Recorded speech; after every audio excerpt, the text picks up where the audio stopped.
Sawadee and welcome to this Christmas special episode of the Funkit Pod. It's the time of the year, just the season. You see it from the thumbnail, the title. You know it from the time of the year it is. It's Christmas time. And so, welcome to the Funkit Pod holiday extravaganza, where we throw a wrench in all things Christmas spirit because we're talking about Christmas. We're dissecting grim. I almost said Grinch, Christmas from media and communications point of view. So welcome to the festivals. Happy festivals. You know how it goes to the rest of us. So, we dissect Christmas from all kinds of points of view this time. It's like, Fruit Ninja style, but with a PhD in semiotics. I made the joke in one of my classes. I was very proud of it. Then I realized Fruit Ninja is very outdated. And actually one of the feedbacks I gotten from, we have anonymous feedback in classes, right? Of course, afterwards students can give you, review the class and feedback the class. And one of the feedback I got was that my pop culture jokes are a nice try, but they're quite outdated. Well, so there goes that joke. I'm not going to use it again. But hey, today's feast. Let's get back to the podcast. Today's feast, Christmas, but of course not the one that you have with your grandma and you sit around the Christmas tree and whatnot. The carols and the gingerbread. I don't like ginger, by the way. We're gonna go, and I mean it's easy for me because I'm German. We're going all media Grinch on it. Right? We're gonna expose the sugar-coated,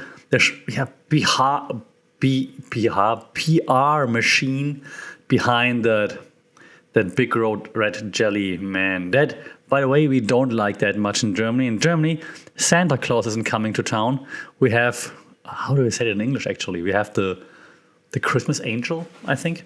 And it's on the 24th at night, not the 25th in the morning. Very important. So, but buckle up, because it's going to be a jolly old sleigh ride. Let me just start with the obvious, right? Let me start with Santa Claus. I know I'm thinking of a cool headline for this segment. Santa Spectacular. Is that a good headline? The Santa Spectacular and the media's no job. Or does it sound too dirty? Let's just see, okay? So let's start with that jolly old red man himself, okay? Santa Claus. So let's go.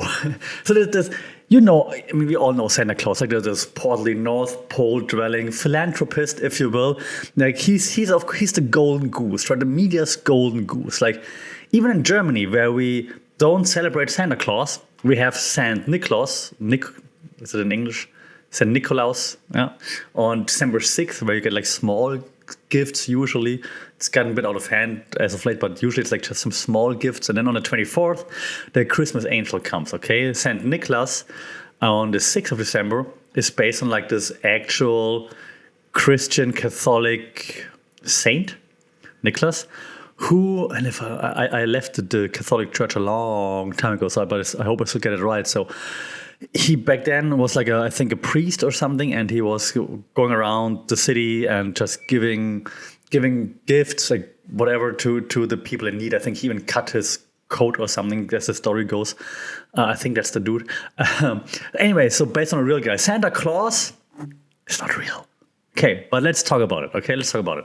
Every year, right, Santa Claus is trotted out in ads, movies, all those specials, right? His image is plastered everywhere. It's from mugs to socks to ties, you name it, right?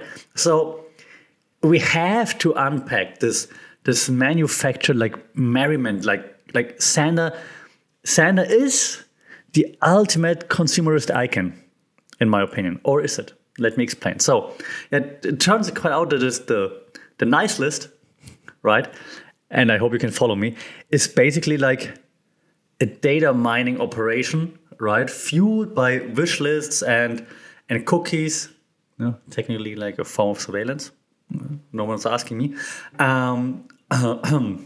As long as you, make sure that you follow the GDPR or the PDPA here in Thailand. So everything that you put in your wish list, right? It's of course all data that's been tracked and that's been used.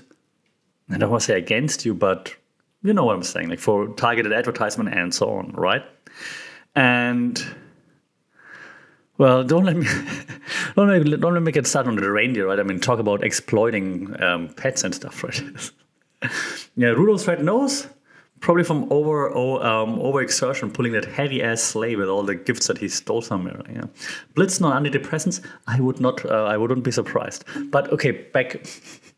I might have lost myself a little bit. Back to like what actually happens. Okay, you know, in this podcast, I always try to add some media theories, right? So one of those theories that fits here is the cultivation theory, right? So media exposure, and we talked about this theory a lot in this podcast, media exposure shapes our perception of reality. So constant exposure to Santa's image reinforces the image of Santa Claus as like that nice, jolly old guy that never existed.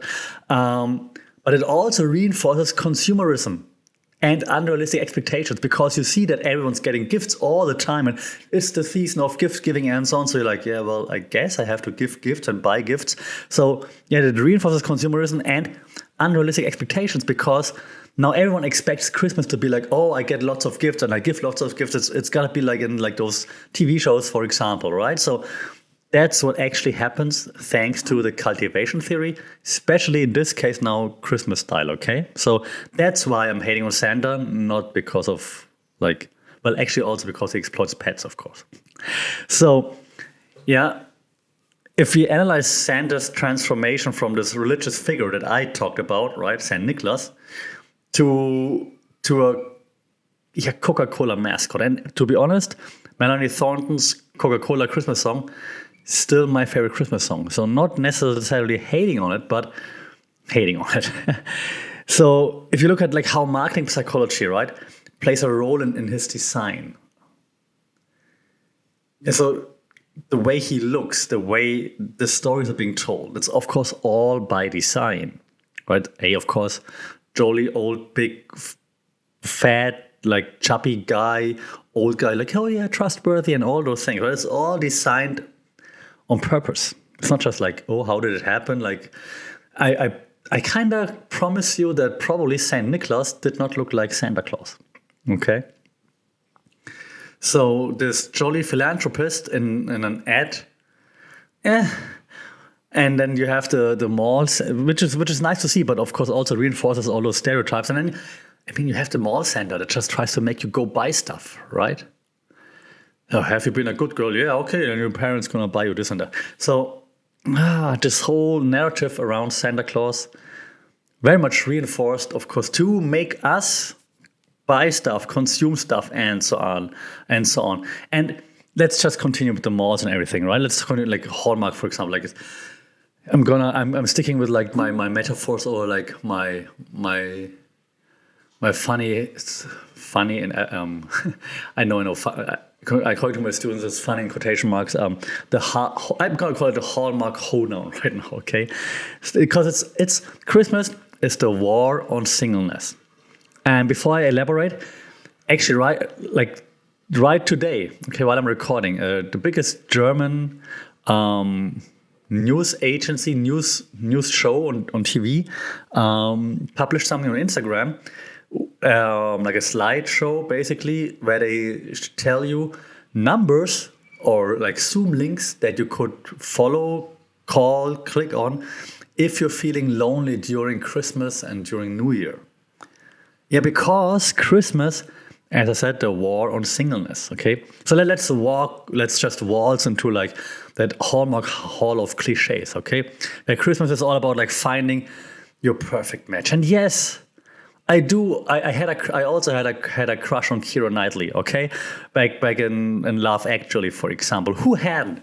But like this cliche, like of having to find your perfect match, like under a mistletoe, like mistletoe by fate, so to speak, right?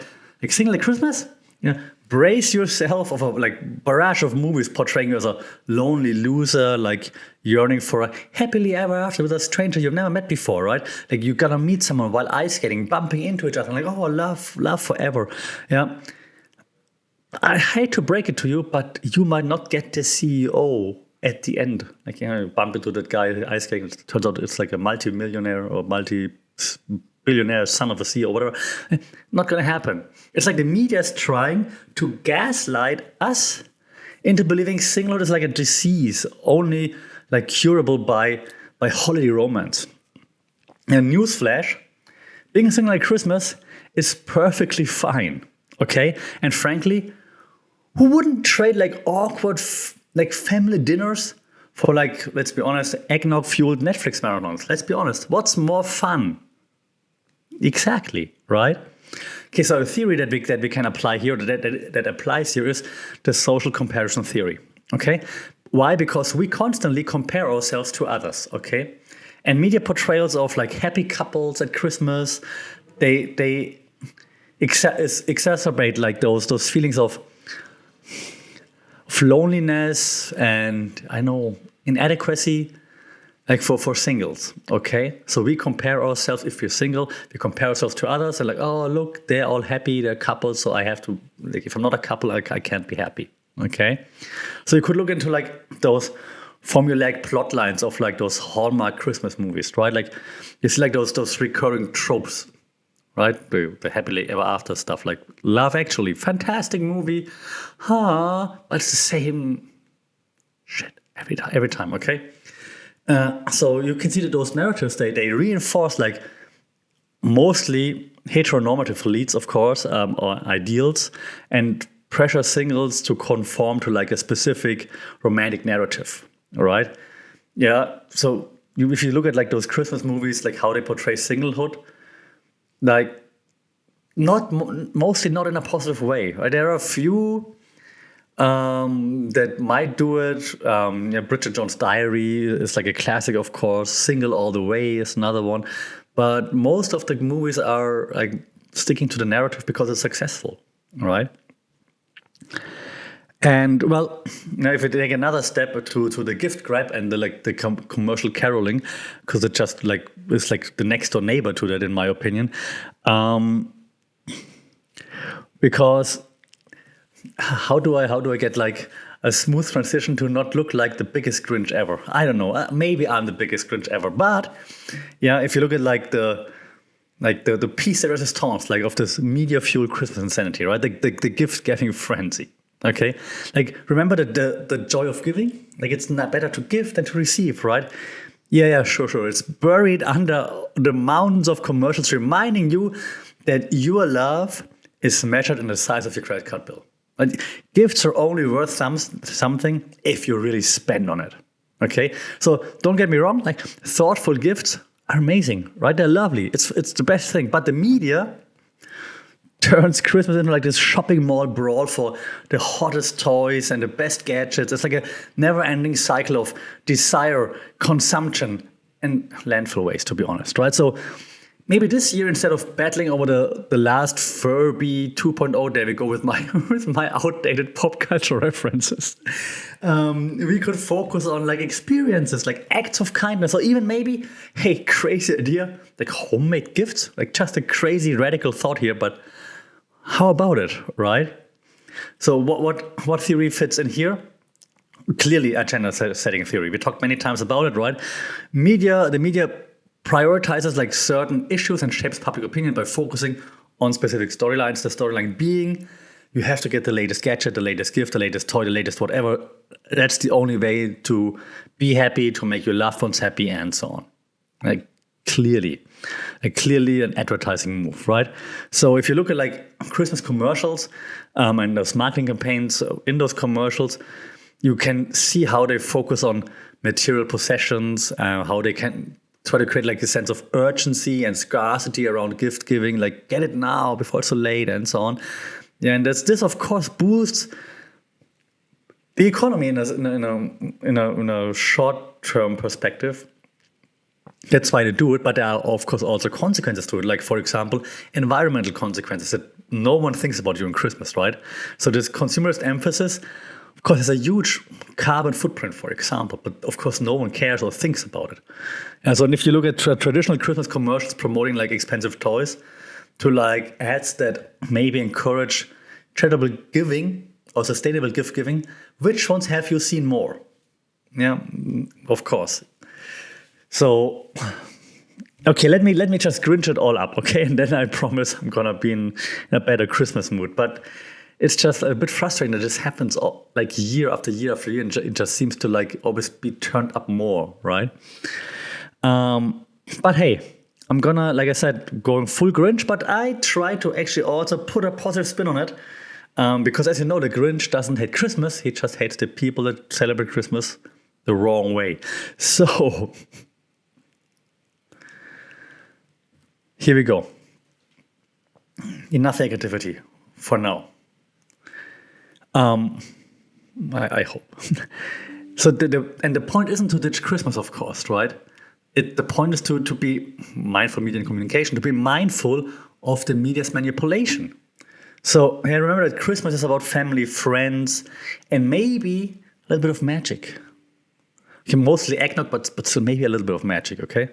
So let's reclaim like the true meaning, togetherness, compassion, spreading some nice cheer without the pressure of the picture perfect Instagram post and so on. Yeah.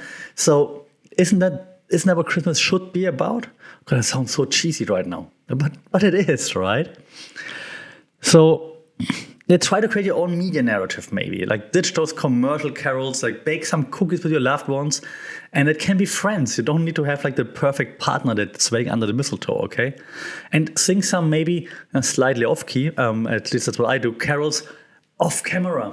Don't make it a TikTok trend, okay? Let's make Christmas our own funky little rebellion against a manufactured merriment, okay? After all, isn't that what the real Grinch, the one with the heart, like two sides of one, ultimately learned? Yes, it is. Okay, so yeah, the media is trying to sell us this sanitized, commercialized version of Christmas, but we don't have to buy it. Okay, so that's my takeaway. We can be creative, like creative counterculture, the carol singing Grinches who remind everyone what it's really about. Yeah, so think outside that gift box. Okay, organize, I don't know, neighborhood caroling sessions, if you will, like volunteer in the soup kitchen, and I don't mean to put myself out as well, but I'm gonna do like a clothes donation drive, for example, at the weekend. So just something, okay, like that I know captures the actual Christmas spirit. Okay, yeah, host a potluck party filled with like laughter, bad jokes. If you need some, I have enough of those. So those are the moments that make Christmas magical, not the latest tech gadgets. Yeah, or designer sweaters or whatever. Okay, so you see, I try to add like a positive spin on it, but I have to end on a German sour note because there's one topic I didn't touch on just yet. And I thought maybe I don't want to talk about it, but I have to talk about it, right? Because let's just spin the bottle. The political podium. Politics, of course, also hangs, holds, grabs Christmas and tries to make it there, right?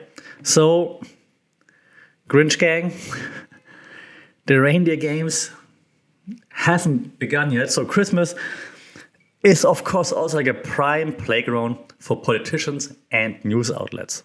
They dress up like Santa, they hand out candy canes made of promises, spin narratives like faster than I don't know, I don't even know what to say, but they spin the narratives the whatever way they want, right? So let's just, the last 5 minutes of this podcast, I'm going to spend some time trying to unpack their stocking stuffers, if you will. Okay, so let's look at those news spins and holiday headlines, right? I think we could just call it what it is, like a charity charade, okay? Ever notice like how news channels suddenly become like super philanthropic powerhouses during Christmas? Yeah, those heartwarming stories about like struggling families getting the dream toy. Yeah, that tugs, of course, on the heartstrings, but it distracts from, say, ongoing economic policies, Ukraine, Israel, Gaza. You think it just stops just because it's Christmas? Yeah. Remember that news narratives can be very carefully curated to shape opinions. We talked about this. So be wary of those sob stories and those flashy displays of festive generosity because they probably try to distract you with that from something else. Okay, and that's what we call the framing theories. Like news outlets frame stories to influence how we understand them. Okay, so if you look at like those charity stores at Christmas, you have to identify what we just did, the underlying agenda. Like, why are they showing this right now? Are they going to distract from something? What are they trying to distract us from? Okay, and well, let's just go all in. So, in my notes, I wrote down culture wars and candy canes, and what I mean by that, well, okay, fun part here. So, the annual Christmas culture war, right? Religious freedom debates, that's always there. Check. Nativity scene controversies, check. Yeah, double check, if you will. Heated discussions about the war on Christmas. Check, triple check, right? News outlets love those juicy, divisive topics because, why? They generate clicks and outrage. Okay, so, and that's what they want, because if we don't click, if you're not outraged, we're not clicking. Just another, hey, Christmas is nice. Yeah. And no one's clicking on it. But hey, the war on Christmas has begun. You're like, what? You're clicking on it, right? So outrage sells. Okay, panic sells. And that's why news outlets, left, right, doesn't matter. They all go for outrage. Okay, this is not a left or a right thing. This is like a money-making thing. Yeah, no one cares if you're left or right. They just care that you're clicking on it. And the easiest way to make us click on it is by being divisive. If you would all agree on something, we're like, yeah, that is true. And no one's outraged, no one's sharing it, and so on. Okay, but if you're outraged, then you share it, you click on it, you talk about it. So again, they don't care left or right. They just care that you click, that you give them attention, and that they are making money with it. So don't get sucked into this vortex, okay? And it's not only happening during Christmas, of course, but Christmas is just a prime example. So remember, Christmas can be time for shared values, not weaponized traditions, okay? Don't let them weaponize your tradition. So the theory here, there are lots of theories at play, but one that we haven't mentioned yet is like the manufacturing consent theory. And the German can talk about it. Propaganda techniques like what we had earlier, agenda setting and priming are used to manufacture consent. Okay, so propaganda means, for example, I send the same message over and over and over and over again. And it's like the hypodermic needle theory, for example. That's what propaganda used a lot back then. And still works, because if you see the message over and over and over again, eventually you're like, oh yeah, maybe that is true. Yeah, I think so. Okay, that is propaganda 101. Okay, and then priming is priming us to feel a certain way towards a certain topic. For example, the war on Christmas. Right? They're not saying Christmas anymore at Starbucks. They're saying Happy Holidays. How dare them? And you're like, oh yeah, right. Oh, why are they not saying Christmas? Oh, you get the point, right? Again, it's not a left or right thing. There was not just an example. Either side of the aisle wants to make the money. Okay, so and that the easiest way to make money is being divisive, like getting us to split into teams and then just cater to each team. That's the easiest way to make money. And so that's why news frame specific topics like the war on Christmas in the way they do it. They influence public opinion and divide audiences. Then the audiences, the ones are supporting it, the others are hating it, but at least they're sharing it and talking about it and clicking on it. Okay, that's what they want. And then lastly, or almost lastly, second but last, what happens all the time during Christmas, political pandering, right? The holiday photo ops, like we have it all the time, like kissing babies, shaking hands, and so on. Christmas is a photo op bonanza for politicians, right? Like you shake hands with carolers, sing along, maybe you hand out turkeys at food banks, you volunteer at soup kitchens for like one picture, of course, you name it. They'll do it, right? Remember, while some of the gestures might be genuine, others are obviously carefully calculated plays for public approval, right? That's why they do it. So gotta look beyond like that festive veneer, if you will, and analyze their policies. Now, if their policies, pardon my French, suck, then just one pig at a soup kitchen doesn't undo that, right? Look at the voting records, their actions throughout the year. Don't be blinded by just one nice picture during Christmas. Okay, I think that's just reasonable. So this is just a bandwagoning theory. We talked about this before. Politicians hop on popular topics, such as Christmas right now, to gain public support, right? All right, so yeah, this not only happens during Christmas like again, but Christmas, of course, being like a prime example for them, obviously. And well, lastly, what happens during Christmas, right? During Christmas, they also like gift wrap like promises and empty snacks, I think. Like, what do I mean by that, right? Politicians, they love to make grand promises around Christmas, like wrapping like a lump of coal right into like shiny papers. Like, we're gonna lower taxes next year. We're gonna have a brighter future for everybody next year. Yeah, but remember, right, that these promises might be as fleeting as like Santa's like sleigh tracks in the snow. Because as soon as the new year comes around and the holidays are gone, so are those promises. Yeah, so if they do that, you have to hold them accountable. Yeah, track their progress and don't just let the Christmas spirit like cloud your judgment when it comes to evaluating leadership, right? It's like, oh, he just said it during Christmas. Yeah, doesn't matter. He said it, she said it, they said it. Hold them accountable for it. It's not just like you can say anything you want during Christmas just to make people feel good and then not follow up on it, all right? Yeah, the theory here we call symbolic conversion theory. So politicians utilize like shared symbols and rituals to create like a sense of unity and belonging with others. It's like, hey, we're celebrating Christmas. I'm part of your community, and I promise you next year after the holidays we're gonna make everything better by doing this. And then they don't follow up on it. They just want to be part of the community in this moment, right? So there you have it.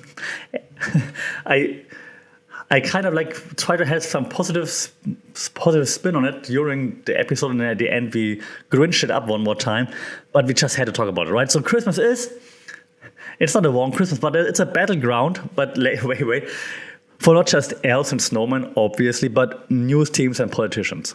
All right. So be mindful of the spin they put on it, the pandering, the carefully crafted narratives, and so on. So use your critical thinking skills and analyze who benefits from these holiday headlines and photo ops and so on. And most importantly, don't lose sight of the true meaning of Christmas, which is, I think, spreading that's the eggnog, spreading joy, connection, maybe a little bit of skepticism towards anyone offering you sugar plums with hidden agendas, okay? So let's make this Christmas a season of informed decisions and mindful celebrations. I think then we are successful and we can go with a, open mind and hopefully open heart as well into next year.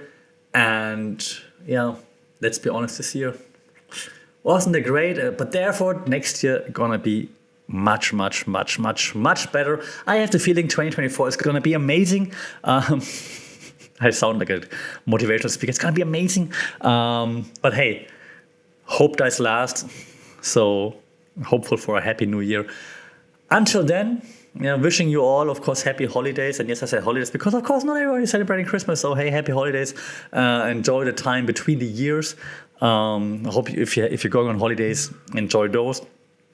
There will be some year in review bits coming out here on the channel in a bit, and a few outlooks here and there. But mostly we are also going to be on holidays for at least 2 weeks. And then after that, we'll start everything back up with full force, full power on the channel in 2024. So one last time, stay safe, take care, enjoy the break if you have one, and we'll talk soon. Don't forget to like, share, subscribe. That would be a fantastic Christmas gift. Leave a comment or leave some feedback, a review. Much appreciated. Until then, take care, stay safe. Sawadee Krap.